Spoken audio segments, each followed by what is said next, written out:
right here in America. So instead of considering a trip to Saudi Arabia, I suggest the president go visit the Permian Basin or the Bakken region in Montana and North Dakota. And we certainly shouldn't be looking to OPEC to bail us out of this mess. American workers are eager to produce a lot more energy right here at home. It's time to flip the switch on American energy. And the president could do this and unleash American energy, unleash jobs, bring down the cost of gas, and push, and that would be the greatest resistance to President Putin that we could do, stand by Ukraine. So with that, is Jody here? I was going to introduce. Okay, well then I'll introduce a star from New Mexico, Yvette Harrell. Yes. Well, there's that. Yes. Well, okay.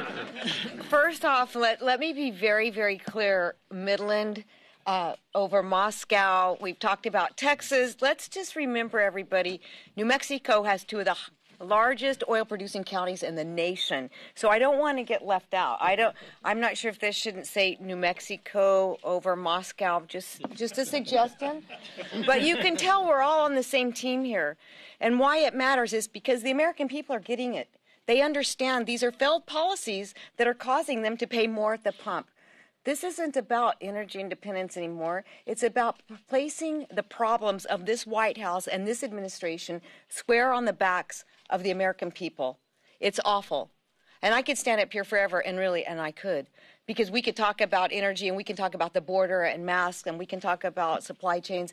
But right now, the best thing we can do for the American people and for our allies around the world is to tap into our energy resources. And not only will this put Putin at a standstill, it will also create an opportunity for this administration to shine. The other day, our president had a chance to be a hero or a zero at the State of the Union. Guess what? He was a zero when it came to energy policies, because our American people deserve better. We deserve energy that is made at home, that is more affordable, that is cheaper, that is cleaner. And with all this uncertainty around the globe, can't we for a minute think about the American people first? Can't we for a minute think about the communities, the investors, the jobs, the budgets, the national security that really is an effect of our energy independence? And it is a sad day that while this president has taken, and I will say, one half of a baby step to shut off purchasing Russian oil, don't wait for the other shoe to drop. Just be the man you were elected to be and go ahead and open up energy independence in America. That's what we need to do, and that's why we've introduced the American Energy Security and Transparency Act.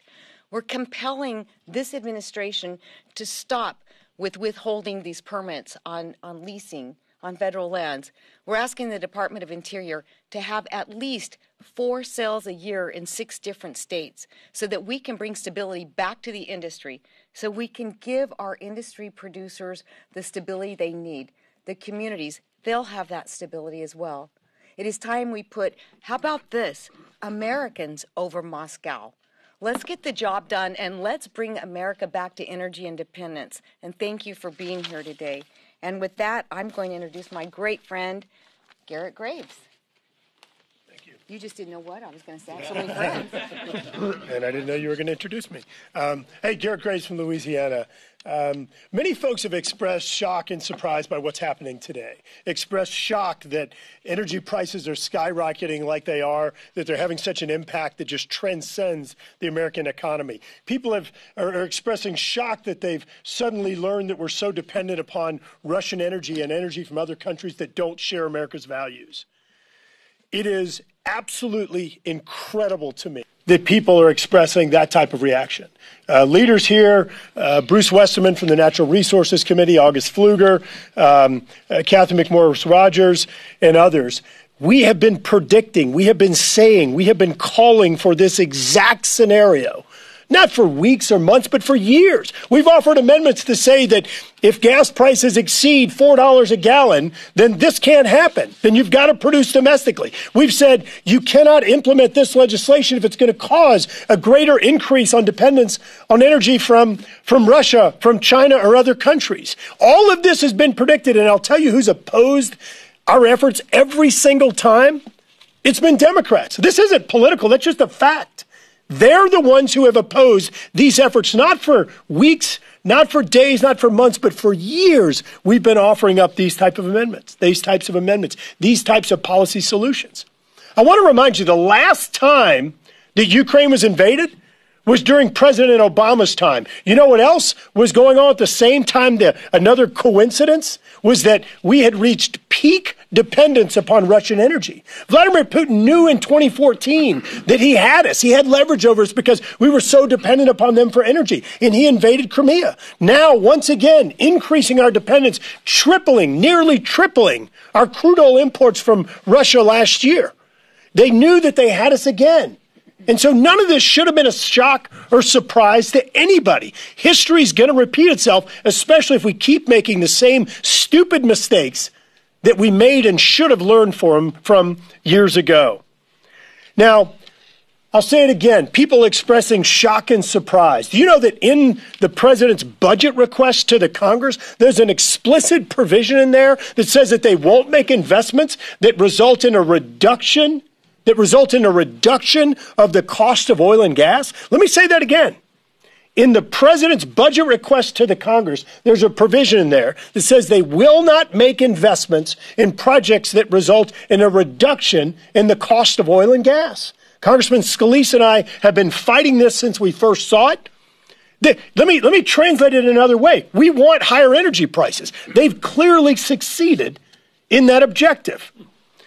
Coming out of 2019 and 2020, we were at a point to where we were energy independent. We were energy secure in the United States. This own Biden administration's documents under the EIA, they showed that you are going to have a surge in global energy demand. You've heard the members talk about, if we're going to have a surge in energy demand globally, why not produce it from the place that does it cleanest? I'll give you another shocking fact, shocking because people aren't paying attention to facts or science. Under the previous administration, we reduced emissions on average 2.5% a year. Reduced emissions. How many of you think that under President Biden's administration last year, we reduced them even more? They actually went up 6.3% last year. There's not a strategy for energy out of this administration. It's higher prices, it's energy insecurity, and it's higher emissions. You're not achieving any objective that makes any sense whatsoever. They came out of the gates with an executive order banning additional leasing on public lands and waters in the United States, again, off the coast of Louisiana, where Congressman Scalise and I represent, giving our people pink slips in effect, yet employing more and more people in places like Algeria, in places like, obviously, Russia, in places like Saudi Arabia. Shame on us for repeating these same mistakes of the past. They came out and under the Build Back Better Act. Do you know that they imposed severance taxes on energy? They imposed up to a $10,000 a mile a year fee on pipelines. They increased royalty rates. Who's surprised that this is happening right now? This was entirely part of their plan. And now, as Congressman Scalise said, the highest gasoline prices in American history. The problems that they're causing within American families across our country right now, people calling our office telling us they can't even afford to refill their gas tanks to get to work. This is appalling. It was preventable. We have 38 billion barrels of technically proven reserves in the United States. 38 billion barrels. But instead, we're importing energy from Russia. And you've seen the latest. The administration's now going to talk to the Saudis, going to cut a cruddy deal with Iran, and they're in Venezuela negotiating with them. Going from bad to worse. I'll say it again. We have the reserves here, and this is preventable. No leasing, no exploration and production. That's not an energy policy. That's completely flawed strategies They're impacting Americans across the board. And unfortunately, while I commend the administration for coming out and putting a ban on Russian oil, we proposed bans on Russian oil dating back 3 years ago, and they have fought us. So now they're going to ban Russian oil without any opportunity, without a plan to backfill. It's like quitting your job without a plan to figure out how you're going to pay your rent, your car note, or get groceries. Doubling down on stupid. We have the ability to produce our own energy security in the United States, and shame on us for continuing to repeat the mistakes of the past. Amen. I'd like to thank my colleagues for joining. Obviously, the leading experts in this conference, people who are passionate, not only represent the area, but also have the experience. So I think we have time for 2 or 3 questions. Hi, thanks for doing this. Kelly Lunny from Bloomberg Government. Some of you have talked about the fact that there's no leasing going on in federal lands. There is leasing going on in federal lands. Energy production is happening on federal lands. There are a lot of permits that are being sat on by companies. What do you have to say about that? Well, I think the example I gave was there are 6 companies right now with export terminals that could increase the capacity, our export capacity, by 20% for LNG right this second. That does not include pipelines that are out there that are in existence that either FERC or DOE is sitting on and is not approving. And just several weeks ago, the president came out and placed another ban on federal lands, federal leasing, and permitting. And so the assault, the weaponization that's happening is coming directly from the White House. If we were along the Gulf Coast and along the eastern seaboard to approve these terminals, this is not new. These are increasing capacity for LNG terminal, LNG export facilities that are already in existence. It's just increasing that capacity for them, and the permitting is not happening. So this is the weaponization we've been talking about. But the permitting is happening in certain The permitting is being slowed down by a regulatory posture that is very aggressive against these companies, against the pipelines. Yeah, go ahead. Okay, this represents clearly inexperienced energy policy. Yes, there are 9,000 permits. A permit doesn't mean that a well is actually producing. It may be a dry hole. It may not be economic. It may be a stripper well. You may have challenges, as Congressman Pfluger talked about your ability to actually get it to market because the administration is opposing pipelines. So a permit doesn't necessarily just mean that folks are sitting on energy. In addition to that, I just ran through and you heard all of these people talk about the regulatory actions of this administration. They're talking about ESG objectives. They're limiting access to capital. They have put bans, including, again, in the offshore Gulf of Mexico, blocking the lease sales. All of these things are creating uncertainty. If you're an investor, are you going to go in and invest when you have this incredibly volatile time out there like we're seeing right now, where you don't know if prices are going to be $60 a barrel or $150 a barrel? The volatility and the flawed energy strategies by this administration are causing the problems we've had today. We've all offered amendments and solutions to fix these things, not in recent weeks, but over years' time. This is what inexperienced energy strategies look like. If I can just add to that, the administration keeps putting this talking point out about 9,000 permits that are out there that are unused, and like Representative Graves said, there's a lot of reasons, and necessarily unused doesn't mean that it's or unproductive doesn't mean unused. Also, it's a lot more in the details than just having the permit. A lot of times you need a series of permits to go in and develop a field. There's 4,600 permits that this administration is sitting on, permits dating back to the Trump administration. And if this administration hasn't been clear about their war on fossil fuels, I don't know anything else that they've been clear on. The bottom line is there have been zero leases on federal waters under this administration. A judge in Louisiana said that the DOI had to do their job and do leases. They finally put one up for sale. It had a very high price on it, and then another judge stopped it, and the Biden DOJ wouldn't even appeal the ruling. So there's a big goose egg on how many leases this administration has approved. with prices at however much they are today, $120, $130 a barrel, if people could drill, they would be drilling. We have supply chain shortages and labor shortages that are affecting that too. So the president's spokesperson needs to understand the difference between a lease and a permit and what's really happening instead of just throwing out this number of 9,000 permits. I'm Randy Weber from Texas 14th District. I am the upper Gulf Coast of Texas. We are those export ports that we all talked about, 7 of us. LNG, almost 90% of it comes out of our district.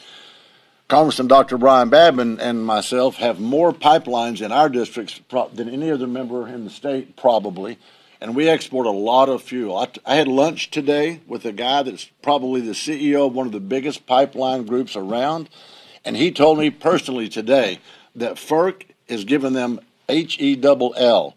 He said that FERC has moved the goalpost so many times on their regulations, on the amount of CO2 that they can produce, either on the end coming out, I'm talking about in the refining end and the production end. They've got to comply with all of those regulatory, precepts, regulations, and they keep moving it. He said it makes it hard to do business. That's what we're talking about, a war on energy. America needs to be the leader in the world on energy, and we can do it. Go ahead. So Democrats have used this as an opportunity to push for their clean energy investments.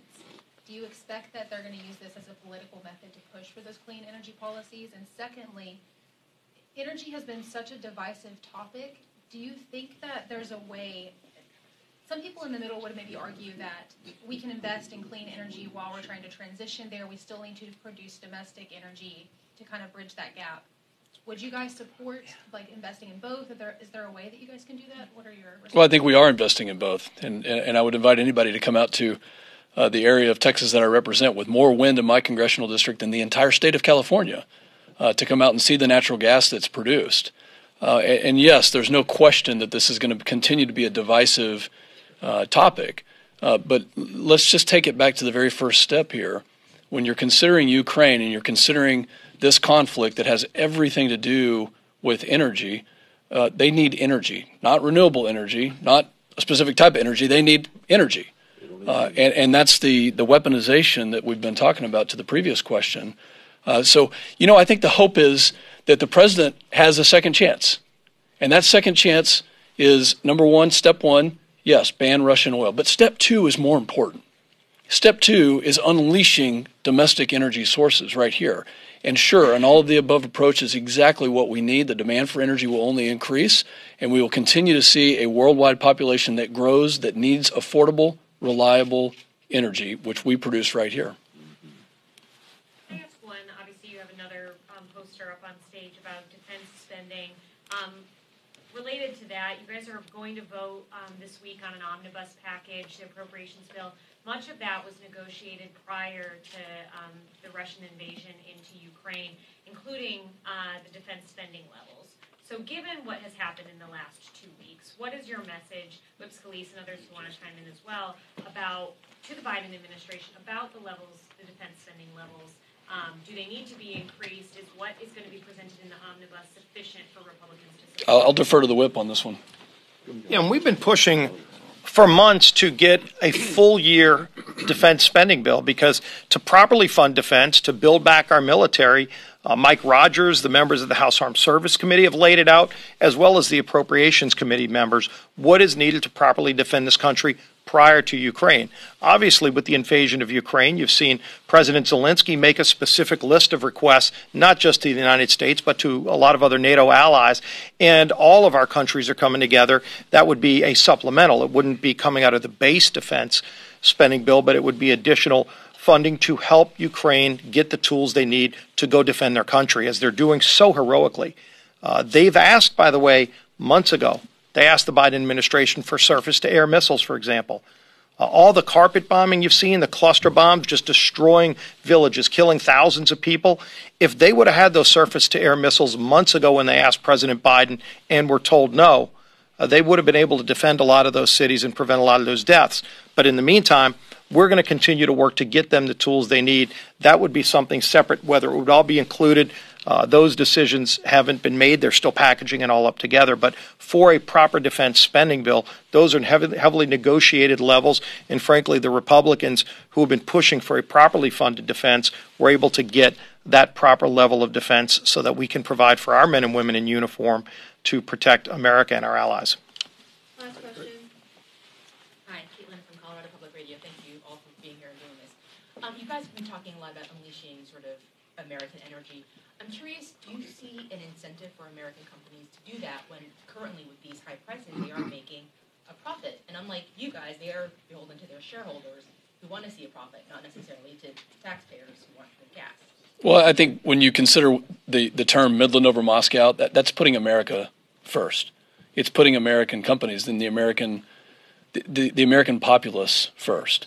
So sure, they're looking at shareholders, but more importantly, there's 10 million people in this country that work in the oil and gas industry, that work in the energy industry, and those people with good paying jobs have the effect of making sure that not only do they have the ability to put food on the table, but that our economy continues to be strong. And I think it was said before by several people here that the most important tool that we have available to us is our economy. And the oil and gas sector, obviously the energy sector writ large, is a huge part of that. So I think when you see the increase in prices over $4 for a gallon of gasoline, this was avoidable. This was completely avoidable. And the assault on this industry started on January 20th of last year with the cancellation of the Keystone Pipeline, the assault of the FERC and the other departments for certification and otherwise, and it continued on. And that assault has limited the ability for us to really unleash the capacity that we have.